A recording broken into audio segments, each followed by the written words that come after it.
नमस्कार मित्रांनो, लग्नाची बेडी या मालिकेच्या आजच्या भागात आपण पाहणार आहोत. कृष्णा गोदामावशीला म्हणत असते, मी जे सांगते ते तुझ्या लक्षात येतंय ना? तर गोदामावशी म्हणते, कृष्णा तू अजिबात काळजी करू नकोस. सावीची काळजी मी घेईल. पण सावीची काळजी घ्यायला मी जर तिकडे गेले तर तू इकडे एकटी पडशील ना? कृष्णा तिला म्हणते, तू माझी काळजी अजिबात करू नकोस. तर गोदामावशी म्हणत असते, असं कसं? तुला राग आल्यानंतर तू कशी वागतेस ते मला चांगलंच ठाऊक आहे. उगा त्या पोलीसवाल्यासोबत वाद घालत बसतेस. आपली छोटीशी चूकसुद्धा आपल्याला खूप महागात पडू शकते. कृष्णा म्हणते, बरोबर आहे तुझं. तू जे सांगतेस ना ते सगळे मी लक्षात ठेवेन. मी माझ्या रागावर पूर्ण कंट्रोल ठेवेन. आपल्या प्लॅनला धक्का लागेल असं मी काहीही होऊ देणार नाही. तर गोदामावशी कृष्णाला सांगत असते, त्या माजुरडीपासून जरा सावध राहा. तिचं खूप बारीक लक्ष असतं तुझ्यावर. आता तुझ्या लेकरांना आणि तुझ्या नवऱ्याला या दोघांना सुद्धा तिच्या तावडीतून सोडवायचं आहे. कृष्णा म्हणत असते, त्या मधूला मी सोडणार नाही. तिने इतकी वर्ष माझ्या मुलांना माझ्यापासून लांब ठेवून माझी झोप उडवली ना, आता तू बघच मी तिची झोप कशी उडवते. गोदामावशी विचारते, म्हणजे नेमकं काय करणार आहेस तू? काय सुरू आहे तुझ्या डोक्यात? तर कृष्णा म्हणते, गोदामावशी या कृष्णाच्या डोसक्यात कधी कुठं कसं काय चालल काय वाजल कोणालाच कळणार नाही. इकडे शकुंतला फोनवर मधूला म्हणत असते, मैना राणी आम्ही तुमच्यासमोर हात टेकलेत. समोर तुम्हाला कडा दिसतोय तरीही तुम्ही त्यावरून उडी मारायला चाललात. तर मधू म्हणते, त्या कृष्णाबरोबर मी एकाच घरात 24 तास राहते. I know her better than you.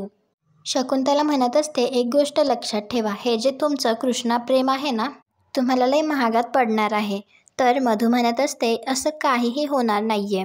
Rather तुम्ही म्हणता ना एका दगडात 2 पक्षी मारायचे, आणि आपणही तेच करतोय. म्हणजे सावी गोदाकडे जाईल आणि राघव पुन्हा माझा होईल. हे म्हणताना तर मधूला खूप आनंद होत असतो. शकुंतला मात्र थोडंसं तिचं डोकं वापरत असते. त्यामुळे ती मधूला पुन्हा पुन्हा सांगत असते की हे बरोबर नाहीये, किंवा तू ज्या फांदीवर बसली आहेस ना तीच फांदी तू तोडायला लागली आहेस. ही जी कृष्णा आहे ना ती पिंकीपेक्षा सुद्धा शातीर आहे. ती सावीला आणि तुमच्या त्या राघूला दोघांनाही घेऊन जाईल. मग तुम्ही बसा बोंबा मारत. कधी कधी तुझी अक्कल कुठे पेंड खायला जाते अंबाबाईलाच ठाऊक. हे ऐकून तर मधूला खूप राग येतो आणि ती म्हणते, शकुंतलाजी प्लीज तुम्ही माझी अक्कल काढण्याची गरज नाहीये. आणि तुम्ही मला का बोलता? एकदा स्वतःकडे बघा. तुम्ही काय केलंय? त्या अंकुरबद्दल कोणाला काहीच माहिती नव्हतं, पण तुम्ही त्या फेक CBI ऑफिसर समोर तर सगळं बोलून टाकलं. तेव्हा तुमची अक्कल कुठे? तर लगेच शकुंतला तिच्यावर ओरडत म्हणते, थोबाड सांभाळून बोला. आम्ही तुम्हाला फक्त सावध करण्याचा प्रयत्न केला. पुढे तुम्हाला जे करायचं आहे ते तुम्ही करा. तर मधू ठीक आहे असं म्हणून ती रागातच फोन कट करते. त्यानंतर मधू झोपलेली असते तर अचानक अलार्म वाजायला लागतो. ती पाहते तर तिला कळत नाही की माझ्या रूममध्ये अलार्म क्लॉक कोणी ठेवलं असेल. ती अलार्म बंद करून परत झोपी जाते. कृष्णा आणि गोदामावशी बाहेरून मधूला गुपचूप बघत असतात आणि मधूच्या रूममध्ये परत अलार्म वाजतो. त्यावेळी ती विचार करते की कुठला अलार्म वाजतोय आणि ती इकडे तिकडे शोधत असते. तर तिला दुसरं अलार्म क्लॉक सापडतं. तर ती विचार करते की माझ्या रूममध्ये 2 अलार्म क्लॉक कोणी ठेवले असतील. ती परत झोपते तर परत अलार्म वाजतो. तिला काही कळत नसतं की हे काय चालू आहे. ती लाईट्स ऑन करून सगळीकडे पाहत असते की नेमका अलार्म कुठे वाजतोय. बाहेर कृष्णा आणि गोदामावशीला तर खूप मजा येत असते. एकामागे एक अलार्म वाजतच असतात. तर मधूच्या लक्षात येतं की हे सगळं कोणीतरी मुद्दाम केलंय. कृष्णाने मधूची झोप उडवण्यासाठी तिच्या रूममध्ये हे सगळे अलार्म क्लॉक ठेवलेले असतात. तर गोदामावशी कृष्णाला म्हणते, बरं झालं तू त्या माजुरडीचा माज उतरवलास. काळजाला खूप थंड मिळाली. कृष्णा म्हणते, ही तर फक्त सुरुवात आहे. मधूची मात्र चांगलीच झोप उडालेली असते. कृष्णा मनात विचार करत असते, आपल्या माणसांपासून लांब राहण्याच्या त्रासापेक्षा तुला हा जो आत्ता होणारा त्रास आहे तो खूप कमी आहे. तू माझ्या सावीला किडनॅप करून तिचा छळ केलास. माझ्या अंकुरला त्याच्या कुटुंबापासून लांब ठेवलंस. मला राघवपासून वेगळं करण्यासाठी जे काही केलंस त्यासाठी कदाचित मी तुला माफ करेल. पण माझ्या मुलांना त्यांच्या बाबांपासून दूर केलंस तू. माझ्या मुलांना त्यांच्या बाबांचं प्रेम तुझ्यामुळे मिळू शकलं नाही, आणि यासाठी मी तुला कधीच माफ करणार नाही. ही तर फक्त सुरुवात आहे मधू. यापेक्षाही जास्त त्रास देणार आहे मी तुला. त्यानंतर कृष्णा तिच्या रूममध्ये जात असताना तिला किचनमध्ये भांड्याचा आवाज येतो. त्यामुळे ती कोण आहे हे पाहण्यासाठी येते आणि ती मनात विचार करते, कोण असेल किचनमध्ये? घरचं कोणी असेल का? पण घरचं कोणी असेल तर त्याने लाईट्स ऑन केले असते. आणि ती जवळ असलेली काठी हातात घेऊन लाईट्स ऑन करते आणि पटकन त्या व्यक्तीवर धावतच जाते. तर पुढे राघव असतो. तर राघव तिला विचारतो, हे काय, तू ही काठी घेऊन मला मारायला आलीस? तर कृष्णा म्हणते, नाही, आपण काठीने लागतं का ते बघणार होतो. तर राघव तिला विचारतो, इथे काय करतीयस? तर कृष्णा म्हणते, लंबू, हा क्वेश्चन तर आपण तुला विचारायला हवा ना, की तू इथे काय करतोयस? तर राघव तिला मजेने म्हणत असतो की हे स्टेडियम आहे. तर कृष्णा लगेच बेलनं हातात घेऊन म्हणते, चल मग पहिल्यांदा आपली बॅटिंग. तर राघव म्हणतो, पण बेलण्याने कोण बॅटिंग करतं? तर कृष्णा म्हणते, जे कोणीच करत नाही ना तेच आपण करतो. आणि तूच म्हणाला हे क्रिकेटचं ग्राउंड आहे, मग चल आपण बॅटिंग करतो, तू बॉलिंग कर. तर राघव लगेच म्हणतो, माझी चूक झाली. तर कृष्णा त्याला म्हणते, पुन्हा करू नको. राघव तिला म्हणतो, तू आता माझ्याशी वाद घालणार आहेस का? कृष्णा लगेच वापस त्याला म्हणते, सुरुवात कोणी केली? तर राघव म्हणतो, माझं डोकं खाऊन झालं असेल तर शांत बस आणि मला जेवण करू देत, मला भूक लागलीये. तर कृष्णा लगेच त्याला म्हणते, म्हणजे तू इथे हादडायला आलाय का?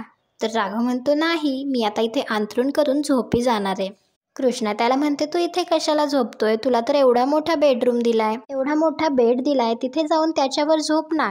राघवला मात्र हिचे व्यर्थ बोलणं ऐकून राग येत असतो आणि तो तिला विचारतो, मला सांग, माणूस किचनमध्ये कशासाठी येतो? तर कृष्णा म्हणते, किचनमध्ये आपण येतो जेवण बनवायला, नाहीतर बनवलेलं जेवण हादडायला.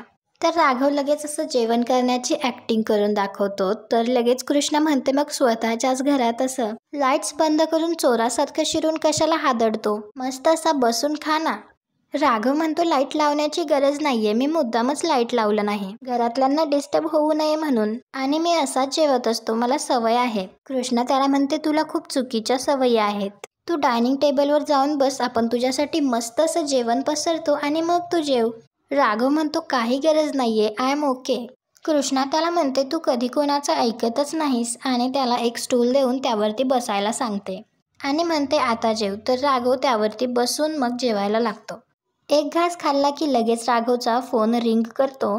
राघव खिशातून मोबाईल काढतो. तर कृष्णा त्याच्या हातातला मोबाईल घेते आणि त्याला म्हणते, एवढ्या रात्रीचं कोण फोन करतं तुला? तुला नीट जेवू पण देत नाहीत, तू जेव. राघव तिला म्हणतो, फोन दे, पोलीस स्टेशनमधून फोन आला आहे, इम्पॉर्टंट आहे. राघव फोनवर बोलतो आणि त्यांना म्हणतो की ठीक आहे, तुम्ही हे सगळं करून ठेवा, मी थोड्या वेळाने येतो. त्यानंतर ते राघवला परत बसून जेवायला सांगते आणि कृष्णा त्याच्याजवळ बसून त्याला विचारते, आत्ता तू जे काही म्हणाला ती केस तर क्लोज झाली आहे ना, मग कशाला त्याचे सगळे ते फाईल वगैरे स्टोरेज रूममध्ये ठेवता? कशाला उगाच कचरा गोळा करतात? राघव म्हणतो, तो कचरा नाहीये, ते रेकॉर्ड्स असतात आणि ती एक स्टँडर्ड प्रोसिजर आहे. प्रत्येक केसनंतर आम्हाला ते रेकॉर्ड्स जपून ठेवावेच लागतात. कृष्णा म्हणते, तेच तर, कशासाठी? राघव तिला म्हणतो, एकतर ते रेकॉर्ड्स असतात आणि दुसरी नवीन केस जर त्यात एक्झिस्टिंग केससारखी आली तर मग हेच रेकॉर्ड्स आम्ही रेफर करतो त्या नवीन केससाठी. तर कृष्णा म्हणते, म्हणजे तुम्ही प्रत्येक केसच्या अशा छोट्या छोट्या गोष्टी ठेवता? तर राघव म्हणतो, हो, आणि तेवढंच नाही, गुन्हेगाराची मानसिकता काय होती, गुन्हा करण्याच्या आधी, नंतर, अशा छोट्या छोट्या गोष्टी त्यात नमूद केलेल्या असतात. कृष्णा त्याला थँक्यू म्हणते. तर राघव विचारतो, का? तर कृष्णा म्हणते, जेवताना बोलायचं नसतं, तू पटपट जेवण कर, आता आपण झोपायला जातो, आपल्याला सॉलिड झोप आली आहे, आणि ही काठी ठेव, पोलीस स्टेशनमध्ये चोरांना चोपायला कामी येईल. दुसऱ्या दिवशी सकाळी कृष्णा एका डॉक्टरला भेटायला आलेली असते आणि ती त्यांना म्हणत असते, थँक्यू सो मच सर, तुम्ही त्या दिवशी जर DNA रिपोर्ट चेंज करून दिला नसता तर मी आणि पिंकी पकडले गेलो असतो. तो माणूस कृष्णाला विचारत असतो, सिंधू, मला काही कळत नाहीये, हे काय चाललंय? त्या दिवशीही तू मला काही सांगितलं नाहीस, आज तुला सगळं सांगावंच लागेल. सगळं काही ठीक आहे ना? त्याच वेळी राघव आणि राजश्री सुद्धा त्याच हॉस्पिटलमध्ये आलेले असतात. चालत असताना राजश्रीला सिंधूचा आवाज कानावर पडतो. तर ती तेथे थांबते. इकडे कृष्णा डॉक्टरला म्हणत असते, सॉरी, मला तुमच्यापासून काहीच लपवायचं नाहीये, माझ्या आजूबाजूला इतक्या गोष्टी घडतायत ना, मी फक्त त्यातून बाहेर पडण्याचा प्रयत्न करतीये. बाहेर राजश्री अशी अचानक थांबल्यामुळे राघवला वाटत असते की तिला गरगर होत असेल. तर तो तिला बसायला सांगतो. तर राजश्री म्हणते की नाही, मी आता इथे सिंधूचा आवाज ऐकला. राघव तिला म्हणतो, हे कसं शक्य आहे, आपण हॉस्पिटलमध्ये आहोत आणि सिंधू घरी आहे, मग तिचा आवाज इथे कसा? राजश्री त्याला म्हणते, मी तिचा आवाज ओळखणार नाही का राघव, काहीही काय बोलतोयस तू? राघव तिला म्हणतो, तुला भास झाला असेल. तर राजश्री म्हणत असते, असा कसा भास होईल मला? तुमचं काही भांडण झालंय का? तू तिचा आवाज ओळखत नाही का? तर राघव म्हणतो, आई मी तसं नाही म्हणत आहे, पण इथे हॉस्पिटलमध्ये तिचा आवाज कसं शक्य आहे? राजश्री पूर्ण विश्वासाने म्हणत असते की मी तिचा आवाज ऐकलाय. कृष्णा डॉक्टरला म्हणत असते, मी आत्ता ज्या प्रॉब्लेममध्ये आहे त्या प्रॉब्लेममध्ये जर तुम्ही मला मदत केलीत तर त्यात तुम्हीही अडकू शकता आणि मला माझ्यासाठी यात आत्ता कोणालाच अडकवायचं नाही आहे. डॉक्टर म्हणतो, मग तू हे सगळं राघवला का सांगत नाहीस? तो तुझा नवरा आहे, शिवाय तो एक पोलीस ऑफिसर आहे, तुला मदतच होईल त्याची. तर कृष्णा म्हणते, बरोबर आहे पण आत्ता तरी राघवला यातलं काहीच कळता कामा नये. गेल्या काही दिवसात काही गोष्टी अशा घडल्यात की जर माझं सत्य सगळ्यांसमोर आलं तर खूप मोठा प्रॉब्लेम होईल. इकडे बाहेर राजश्री राघवला म्हणत असते, मला एकदा सिंधूला बघायचंय. किती दिवस झाले तिला डॉक्टरच्या युनिफॉर्ममध्ये बघून. राघव तिला म्हणतो, आई तू पहिले तिला डॉक्टरच्या युनिफॉर्ममध्ये बघितलंय ना? राजश्री म्हणते, बघितलंय, पण मला बोलू दे ना एकदा तिच्याशी. राघव म्हणतो, तुला तिच्याशी बोलायचंच आहे ना, मग मी तिला कॉल करतो, म्हणजे तुला तिच्याशी बोलता येईल आणि ती घरी आहे हे सुद्धा प्रूव्ह होईल. कृष्णा डॉक्टरला म्हणत असते, मला आणखी एक मदत हवी होती. काही वर्षांपूर्वी माझ्या बसचा ॲक्सिडेंट झाला होता. तर डॉक्टर म्हणतो, हो आठवतंय. त्याचं काय? तर कृष्णा म्हणते, त्या ॲक्सिडेंटनंतर तिथले जे काही पेशंट आपल्या हॉस्पिटलमध्ये ॲडमिट झाले होते, मला त्या सगळ्यांचे रिपोर्ट्स हवे आहेत. मला ते सगळे डिटेल्स हवे आहेत. डॉक्टर म्हणतात, एवढे जुने रिपोर्ट्स तुला कशासाठी हवे आहेत आणि पेशंट डिटेल्स घेऊन तू काय करणार आहेस? कृष्णा म्हणते, ते रिपोर्ट्स जर मला मिळाले तर मला खूप मोठी मदत होईल. ती डॉक्टरला रिक्वेस्ट करते आणि म्हणते, कोणाच्या तरी आयुष्याचा प्रश्न आहे. त्यावेळी राघव तिला फोन करतो. तर कृष्णा विचार करते, मला राघव आत्ता का फोन करतायत? कॉल रिसीव करावा की नाही हे कृष्णाला कळत नसतं. आणि आजचा भाग इथेच संपतो. पुढील भागात आपल्याला पाहायला मिळणार आहे, राघव राजश्रीला म्हणत असतो, मी चांगला बाप नाहीये. जसं मला माझा अंकुर सोडून गेला तसंच सावीसुद्धा माझ्यापासून लांब गेली. राघवच्या डोळ्यात या सगळ्याचं खूप दुःख दिसत असतं आणि हे ऐकून तर राजश्रीला आश्चर्यच वाटतं, धक्का बसतो आणि ती म्हणते, सावी लांब गेली म्हणजे? कारण ही गोष्ट राजश्रीला माहिती नसते आणि मध्ये कृष्णा ते रेकॉर्ड्स चेक करत असते. तुम्हाला हा भाग कसा वाटला ते कमेंट करून नक्की सांगा. पुढे काय होईल हे पाहण्यासाठी आपल्या मराठी मालिका या चॅनलला सबस्क्राईब करा. भेटू उद्याच्या भागात.